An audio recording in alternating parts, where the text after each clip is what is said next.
Okay. नमस्कार विद्यार्थी मित्रांनो, क्रिएटिव्ह मॅथ्स मराठी या आपल्या लाडक्या युट्यूब चॅनलमध्ये पुन्हा एकदा तुमच्या सगळ्यांचं सहर्ष स्वागत आहे. आज आपण चर्चा करतोय आता 6वी मराठी बालभारतीची आपली कविता आहे तिसरी, पाऊस आला. मित्रांनो, ही जी कविता आहे या कवितेचा स्वाध्याय म्हणजे या कवितेवर आधारित जे काही प्रश्न होते त्या प्रश्नांची उत्तरे आज आपण बघणार आहोत. तर जाऊयात पटकन पुढे. पुढे जाण्याच्या अगोदर एक रिक्वेस्ट आहे, नवीन असाल तुम्ही आपल्या युट्यूब चॅनलवर आणि अजूनपर्यंत तुम्ही आपला चॅनल सबस्क्राईब नसेल केला तर आत्ताच आपला चॅनल सबस्क्राईब करा आणि त्या बाजूला असलेलं बेलचं बटन दाबा, जेणेकरून आम्ही अपलोड केलेल्या प्रत्येक नवीन व्हिडिओची नोटिफिकेशन तुमच्यापर्यंत पोहोचेल. चला जाऊयात पटकन पुढे आणि या प्रश्नांची उत्तरं बघूयात. बघा, या ठिकाणी पहिला जो प्रश्न होता, चौकटी पूर्ण करा. जसं की पाऊस आल्यावर ओले झालेले पाऊस आल्यावर काय होतं, अंगण ओलं होतं. ओके. त्याच्यानंतर दुसरा प्रश्न होता, थेंबासंगे आलेले, थेंबासंगे वादळ वारे आलेले आहेत. गारांनी काय भरलंय, अंगण, गाडाने अंगर पूर्ण भरलेलं आहे, रस्ते भरलेले आहेत. लखन लखाकणारी काय, वीज जी आहे ती लखन लखाकणारी आहे. त्याच्यानंतर पावसामुळे वातावरणामध्ये नेमके काय काय बदल झाले, पाऊस पडला आणि पाऊस पडल्यानंतर वातावरणात झालेले बदल. सगळ्यात पहिली गोष्ट, अंगण ओलं झालेलं आहे. दुसरी गोष्ट, पांढऱ्या गारा पडल्या आणि रस्ता पाण्याने पूर्णपणे भरून गेलेला आहे. तिसरी गोष्ट, पागोळ्यांमधून पाणी गळू लागलेले आहेत. चौथी गोष्ट, आकाशामध्ये वीज जी आहे ती लखलख करत आहे किंवा वीज लखाकली आहे, वीज चमकत आहे. हे 4 मुद्दे आहे. या व्यतिरिक्त सुद्धा अनेक बऱ्याचशा गोष्टी आहेत की ज्या पाऊस पडल्यानंतर वातावरणामध्ये बदल घडून झालेले आहेत. म्हणजे रस्त्यांच्या नद्या झालेल्या आहेत, रस्त्यांवरून पाणी वाहू लागलेलं आहे. इतर बरेचसे बदल तुम्ही या ठिकाणी लिहू शकताय. तर याचा एक स्क्रीनशॉट तुम्हाला हवा असेल तर तुम्ही घेऊ शकता. यानंतर आपण पुढच्या प्रश्नांकडे जाऊयात. पहिला आणि दुसरा प्रश्न. पुढचा एक प्रश्न आपल्याकडे होता, कवितेतील खालील ओळींचा अर्थ तुमच्या शब्दात लिहायचा आहे. आला पाऊस कभिन्न काळे हत्ती, निळ्या नभांगणी सैरा वैरा धावत हे सुटती. म्हणजे आला पाऊस म्हणजे पाऊस आल्यावरती काय होतंय, कभिन्न काळे हत्ती. आता कभिन्न काळे हत्ती म्हणून हा शब्द नका घेऊ, की कभिन्न काळे म्हणजे अतिशय काळे असे ढग जे आहेत ते आकाशामध्ये इकडून तिकडे आपल्याला फिरताना दिसत आहे. ओके. निळ्या नभांगणी, या निळ्या आकाशामध्ये काळे काळे ढग जे आहेत, हत्तीसारखे काळे काळे ढग इकडून तिकडे आपल्याला फिरत असताना दिसत आहे. म्हणून पावसाच्या आगमनावेळी निळ्या आकाशात हत्तीसारखे दिसणारे कभिन्न काळे म्हणजे काळे कुट्ट ढग इकडे तिकडे वेगाने धावत सुटले आहेत. दुसरा मुद्दा आहे, आला पाऊस पागोळ्या गळती, थरथरणारे पंख मिटवून चिप्प पाखरे बसती. पागोळ्या म्हणजे काय बघा, आपण दरवाजाचं आपल्या घराचं जे छत असतं त्या छतामधून जे काही पाणी आपल्याला पडताना दिसतं त्याला आपण पागोळ्या म्हणतो. म्हणजे पाऊस आला, पावसाचे पाणी छपरावरच्या पागोळ्यांमधून खाली गळत आहे आणि पावसात भिजल्यामुळे थंडीने थरथरणारे जे पक्षी आहेत ते आपले पंख मिटून शांत म्हणजे चिप्प बसलेले आहेत. चिप्प म्हणजे एकदम शांत बसलेले आहेत असा या ठिकाणी अर्थ होतो. म्हणजे तिसरा जो प्रश्न आहे त्याच्यातला अ आणि आ या ठिकाणी तुम्हाला इथं दिसतोय. आता आपण पुढच्या प्रश्नांची उत्तरं बघू आणि समजून घेऊयात. बघा, पुढचा प्रश्न काय होता, की चौथा प्रश्न आहे, अर्थ व्यक्त करणाऱ्या ओळी. आता पाऊस पडत असताना त्यात खेळणारी खोडकर मुले विजेचा लखलखाट होत असताना पटकन पळतात. तर या आशयाची ओळ काय बाबा, भिजणारी ती अवखळ पोरे घरात पळती पटकन असं आपण म्हणू शकतो. ऊन पावसाचा खेळ सुरू असताना इंद्रधनुष्याची कमान आकाशामध्ये दिसते, त्या संदर्भातली ओळ आहे. मध्येच पिवळे ऊन हसे, सप्तरंगी इंद्रधनुची कमान आकाशात दिसे. तर अशा पद्धतीने आपण या ओळी ज्या आहेत त्या कवितेच्या ओळी आपण इथे आपल्याला लिहिता येऊ शकतं किंवा याच्या अगोदरची सुद्धा ओळ तुम्ही लिहू शकताय आणि याच्या अगोदरची सुद्धा पाऊस आला त्या संदर्भातल्या ओळी सुद्धा याच्या अगोदरच्या लिहू शकताय. पुढे बघा, पुढचा प्रश्न आहे, विचार करा. आता बघा, विचार करा व सांगा. आपल्याला आता इथे विचार करून सांगायचा आहे. इथं आपल्याला तुमचा अनुभव, तुम्हाला पावसामध्ये जे आलेले अनुभव आहेत ते इथं आता व्यक्त करायचे आहेत. म्हणजे आता नवीन अभ्यासक्रमामध्ये त्या कवितेमध्ये दिलेला जो काही उद्देश आहे किंवा कवितेमध्ये दिलेल्या काही महत्वाच्या गोष्टींवर तुम्हाला प्रश्न विचारले जातील, पण तुमच्या अनुभवावरती तुमची मतं सुद्धा विचारली जाणार आहेत इथे. पहिलं आहे, पावसात भिजण्याचा तुम्ही घेतलेला आनंददायी अनुभव थोडक्यात सांगा. आता इथं मी माझ्या पद्धतीने सांगितलं, पण तुमचा अनुभव पावसात भिजतानाचा कसा आहे तो तुम्हाला सांगायचा आहे. ओके. इथं मी सांगितलं, एकदा शाळा सुटल्यानंतर अचानक जोरदार पाऊस सुरू झाला. मी माझ्या मित्रासोबत पावसामध्ये मनसोक्त भिजलो. पावसाच्या पाण्यात अगदी होड्या सोडल्या, उड्या मारल्या आणि खूप मजा केली. त्या दिवसाचा आनंददायी अनुभव आजही माझ्या लक्षात आहे. किंवा असं सुद्धा तुम्ही घेऊ शकता, की आम्ही घरातील सर्व माणसे बाजारामध्ये, घरातील आई बाबा आम्ही बाजारामध्ये खरेदी करण्यासाठी गेलो होतो. ओके. आणि बाजारात पुस्तके खरेदी करण्यासाठी गेलो होतो. आणि अचानक छत्री पण आम्ही घेऊन गेलो नव्हतो आणि अर्ध्या रस्त्यामध्ये येताना अचानक पाऊस आला. पुस्तके भिजू नये म्हणून त्या पुस्तकांना आम्ही प्लास्टिकच्या पिशवीमध्ये ठेवलं आणि मग आम्ही भिजतच आजूबाजूचा निसर्ग पाहत, न्याहाळत आणि आजूबाजूचा जो काही म्हणजे पाऊस पाहत आम्ही घरी आलो. अशा प्रकारे तुम्ही किंवा येता-जाता आणि घरी येताना आम्ही डबक्यामध्ये उड्या वगैरे मारल्या.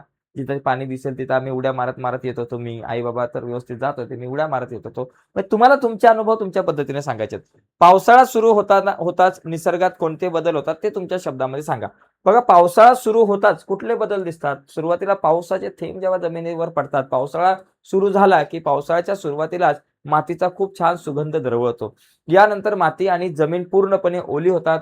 सगळीकडे म्हणजे जिकडे-तिकडे पाणीच पाणी होते. डबकी साचतात आणि त्याचबरोबर डबकी साचल्यामुळे त्या डबक्यामध्ये बेडूक सुद्धा येतात. आजूबाजूचा परिसर खूप हिरवागार होतो. सूर्य जवळपास काहीच महिने दिसेनासा होतो. सूर्य आपल्याला आकाशामध्ये दिसत नाही. आकाशामध्ये फक्त काळेशार ढग दिसत असतात. विजा चमकताना दिसतात. गुरे जी आहेत ती इकडे-तिकडे आपल्याला हिरवा चारा चरत असताना दिसतात. हिरव्या गवताचा आनंद घेत असताना दिसतात. तर अशा पद्धतीने आपण आपल्या भाषेमध्ये सांगू शकतो किंवा इथे बघा पावसाळा सुरू होताच सर्वत्र हिरवळ पसरते. झाडांना नवी पालवी फुटते. फुले उमलतात आणि नद्या, ओढे व तलाव पाण्याने भरून वाहू लागतात. पक्ष्यांचा किलबिलाट वाढतो. वातावरण आल्हाददायक होते आणि शेतांमध्ये पेरणीची लगबग सुरू होते. तर अशा पद्धतीने आपल्याला या प्रश्नाचं उत्तर लिहिता येईल. याचा स्क्रीनशॉट तुम्हाला जर घ्यायचा असेल तर तुम्ही घेऊ शकता. आता आपण पुढे जाऊयात. पुढचे बघा काही प्रश्न आहेत. पुढचा प्रश्न जर आपण पाहिला तर तो काय खेळूया शब्दांशी. कवितेत यमक जुळणारे शब्द शोधावं लिहा. बघा गारा, सारा, लख्खन, पटकन, नदी, पाण्यामध्ये, त्याचबरोबर हत्ती, सुटती, गळती, बसती. अशा प्रकारे मित्रांनो हे तुम्ही या ठिकाणी हे असे यमक जुळणारे शब्द जे आहेत ते तुम्ही लिहू शकता. पण यातल्या जास्तीत जास्त लख्खन, पटकन, त्याचबरोबर गळती, बसती हे शब्द जास्त महत्त्वाचे वाटतात. नदी, मध्यादीपेक्षा ठीक आहे हत्ती, सुटती हे पण आहेत. पण त्यापेक्षा वरचे जे टिक मार्क केलेले 3 अतिशय महत्त्वाचे आहेत. पुढचा बघा, पुढचा मुद्दा आहे आपल्याला शब्द साखळी तयार करा. मित्रांनो इथं साखळी तयार करायची तुम्हाला कशी होती? ससा. सश्याच्या नंतर बघा, सश्याच्या नंतर शेवटी सा आलाय. तर स पासून सुरू होणारा शब्द साप. सापाच्या शेवटी प आलाय. प पासून सुरू होणारा शब्द पंगत. पतंग लिहा किंवा पंगत लिहा असं लिहू शकताय. शेवटी ग आला. ग पासून सुरू होणारा शब्द गरुड आहे, गाभारा आहे असं काही सुद्धा लिहू शकताय. ड पासून सुरू होणारा शब्द डमरू. शेवटी रू आहे. रू पासून सुरू होणारा शब्द रुपये. तसंच इथं आकाश पासून शहर शेवटी आला शहर. नंतर शेवटी आला रस. शेवटी आला सरडा. शेवटी ड आला डमरू किंवा डास लिहू शकता तुम्ही. डमरूच्या ऐवजी डास लिहिला तरी चालेल. कारण इथं बघा ना रूचा रू घेतलंय. डास लिहूया आपण. ओके. डास लिहूयात आपण. ठीक आहे. डमरूच्या ऐवजी. कारण इथे म्हटलं की बाबा जसं रचा र नाही घेतला. रूचा रूच घेतलेला आहे. पुढे तलवारचं रंगीत आहे. तलवार आहे शेवटी रचा रंगीत घेतलाय. त पासून तराजू आणि ज पासून जांभळा किंवा जुनाट असं लिहू शकतो. किंवा आता इथं समजा र पासून तुम्ही रवा घेऊ शकताय. नंतर शेवटी व आला. व पासून तुम्ही वार घेऊ शकताय. आणि परत र आला. र पासून तुम्ही रण घेऊ शकताय. बरोबर? म्हणजे अशा पद्धतीने आपल्याला हे शब्द जे आहेत ते तयार करता येऊ शकतात. ठीक आहे. अशा प्रकारे आपल्याला शब्द साखळी तयार करायची आहे. पुढचा मुद्दा बघा. पुढचा पॉइंट आपण बघूयात. इथे बघा, इथे एकदम सोपं आहे. पावसाशी संबंधित शब्द. पाऊस आहे, त्याच्याशी संबंधित शब्द पूर आहे, पागोळ्या आहे, हिरवळ आहे, धबधबे आहे, धनुष्य आहे, वीज आहे, थेंब आहे, ढग आहे, त्याचबरोबर ढग आहेत, त्याचबरोबर आणखी गवत आहे. बरेचसे शब्द जे आहेत तुम्ही या ठिकाणी ओले चिंब म्हणजे त्याच्याशी निगडीत जे आहे संबंधित शब्द लिहून आपल्याला या ठिकाणी हा जो ही काही संकल्पना चित्र आहे ते आपल्याला इथं पूर्ण करायचं आहे. तर एकदम सोपा प्रश्न आहे. पावसाशी संबंधितच शब्द आपल्याला इथं लिहायचे होते. पुढे बघा. पुढचा मुद्दा आहे इथे आपल्याला तसंच आपल्याला काय करायचं घर या शब्दाशी संबंधित शब्द लिहायचे. जसं मी घर लिहिलं. घराशी संबंधित दरवाजा, खिडकी, चौकट, भिंत, स्वयंपाकघर, उंबरा. स्वयंपाकघर म्हणजे किचन आपण म्हणू शकतो. उंबरा म्हणू शकतो. तर आणखी सुद्धा बरेचसे शब्द तुम्हाला या ठिकाणी स्वयंपाकघराशी निगडीत लिहू शकतो आपण. याला आपण संकल्पना चित्र आपण म्हणतो. ठीक आहे. पुढे बघा आपल्याकडे आणखी काय आहे का? पुढे कवितेतील खालील शब्दांसाठी समानार्थी शब्द म्हणजे रस्ता, वाटमार्ग, घर म्हणजे सदन आणि गृह. नदीसाठी सरिता, जलवाहिनी तुम्ही लिहू शकताय समानार्थी शब्द. त्या आकाशसाठी नभ आणि आभाळ म्हणजे एकदम सोपं आहे. फक्त तुम्हाला समानार्थी शब्दच लिहायचे आहेत, बाकी काही नाही. पुढचा मुद्दा खालील शब्दांची एकवचनी व अनेकवचनी रूपे सारखीच आहेत ती वाचा. हे शब्द फक्त वाचायचे आहेत. अंगण, थेंब, पाऊस, हत्ती, भाषा, आकाश. बघा थेंब म्हणा. एक थेंब आणि दोन थेंब. शेवटी आपण एकवचनी अनेकवचनी थेंबच म्हणतो. त्याचबरोबर पाऊस, हत्ती असेल, एक हत्ती, दोन हत्ती. मला एक हत्ती दिसला, दोन हत्ती दिसले. बरोबर?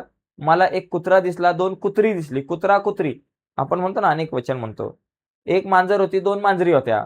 तसं त्याला आपण मांजर आणि मांजरी एकवचन, अनेकवचन वेगळे. परंतु इथं हत्तीच्या बाबतीमध्ये एकवचन आणि अनेकवचन सारखंच आहे. भाषेच्या बाबतीत तसं आहे, आकाशाच्या बाबतीत पण तसंच आहे. पुढे आपल्याकडे एक प्रश्न आहे, शोध घेऊया. म्हणजे पावसाचे पाणी वर्षभर कोणकोणत्या प्रकारे साठवून वापरता येईल याची माहिती आंतरजालावरून शिक्षकाच्या मदतीने शोधा.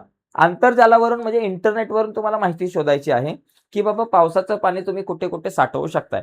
तर या ठिकाणी मी इंटरनेटच्या वरून ही माहिती काढली, ChatGPT वरून हे बघा ही माहिती काढली किंवा तुम्ही इंटरनेटवरून पण शोधू शकताय, की पावसाचे पाणी वर्षभर वापरण्यासाठी पावसाचे पाणी साठवण म्हणजे रेन वॉटर हार्वेस्टिंग आपण म्हणू शकतो. ही पद्धत तुम्ही वापरू शकताय.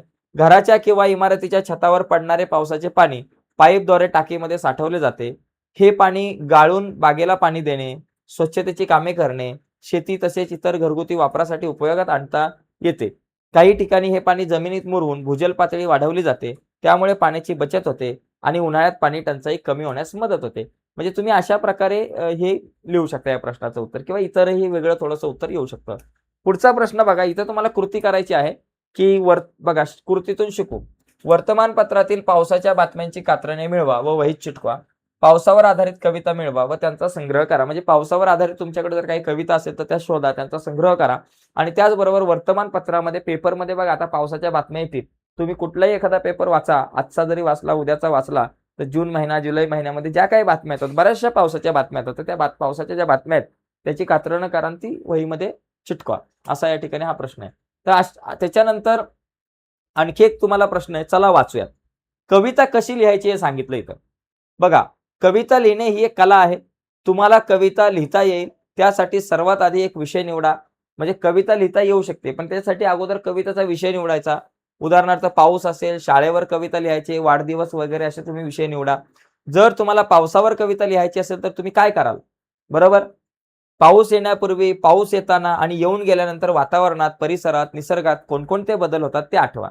म्हणजे तुम्हाला जर पावसावर कविता लिहायची असेल तर तुम्ही आठवा, पाऊस येण्याच्या अगोदरची परिस्थिती कशी होते? पाऊस आल्यानंतर पहिला थेंब पडल्यानंतर आपल्याला कसा अनुभव येतो? आणि पावसाचा पहिला थेंब पडल्यानंतर पाऊस पडून गेल्यावरती कसा अनुभव होतो? पाऊस पडल्यानंतर काय-काय होतं? वातावरणामध्ये कोणते बदल होतात? या सगळ्या गोष्टी तुम्ही आठवा. आणि आठवल्यानंतर त्या प्रत्येक घटनेचं निरीक्षण करा. त्यावेळी तुमच्या मनात पावसाविषयी कोणकोणते विचार येतात, ते सगळे विचार एका कागदावरती लिहायचे. उदाहरणार्थ पाऊस आला, सगळीकडे पाणी-पाणी साचले, घरे, झाडे, वेली, पाने, फुले, पक्षी सारे पावसामध्ये भिजून गेले. गार वारा सुटला, मनाला आनंद झाला. आता आपण हेच विचार कवितेच्या रूपामध्ये कसे लिहू शकतो, हे जाणून घेण्याचा प्रयत्न करायचा आहे. म्हणजे पहिली गोष्ट पाऊस आल्यानंतर ज्या-ज्या गोष्टी येतात, त्याचं थोडंसं निरीक्षण करा. पाऊस येण्याच्या अगोदरची प्रक्रिया, पाऊस पडताना, पाऊस पडत असताना किंवा पाऊस पडल्यावरती कसे बदल निसर्गात होतात ते सगळं आठवा. ते सगळं आठवून एका कागदावरती लिहा आणि कागदावरती लिहिल्यानंतर मग त्याच्यामधून एखादी कविता जी आहे ती तुम्ही तयार करू शकताय. ओके, असं इथं सांगितलंय. आणि याच्यानंतर मग तुम्हाला इथे एक प्रश्न विचारलाय, की खालील शब्दांच्या आधारे कविता लेखन करा. म्हणजे जीवन, झुळझुळ, पाणी, झाडे आणि नदी या शब्दांचा वापर करून तुम्हाला कविता बनवायची. तर इथं बघा या शब्दांचा वापर करून मी एक कविता बनवलेली आहे. जीवनाची गोड कहाणी, झुळझुळ वाहे सुंदर नदी, स्वच्छ तिचे थंडगार पाणी, हिरवीगार डोलती झाडे. बघा, जीवनाची गोड कहाणी, झुळझुळ वाहे सुंदर नदी, स्वच्छ तिचे थंडगार पाणी, हिरवीगार डोलती झाडे, सांगती जीवनाची गोड कहाणी. ओके, ही ओळ जर का तुम्ही इथं काढून जरी टाकली तरी सुद्धा जीवनाची गोड कहाणी या कवितेचं नाव आहे. बरोबर? निसर्गाचा ठेवू सन्मान, जपूया पाणी आणि झाडे झाडे, हासरे आनंदी होईल जीवन, सुख नांदेल सर्वांच्या घरी. तर अशा पद्धतीने तुम्ही एखादी कविता जी आहे ती तयार करू शकताय, बनवू शकताय. ठीक आहे? तर ही झाली कविता. याच्यानंतर मित्रांनो आजच्या चर्चेमध्ये इथेच थांबूयात. आपला स्वाध्याय झालेला आहे. पुढच्या व्हिडिओमध्ये आपण पुढचं जे काही आपलं प्रकरण आहे त्यावर चर्चा करू. तर आजची चर्चा इथेच थांबूयात. बाय मित्रांनो. धन्यवाद सर्वांना.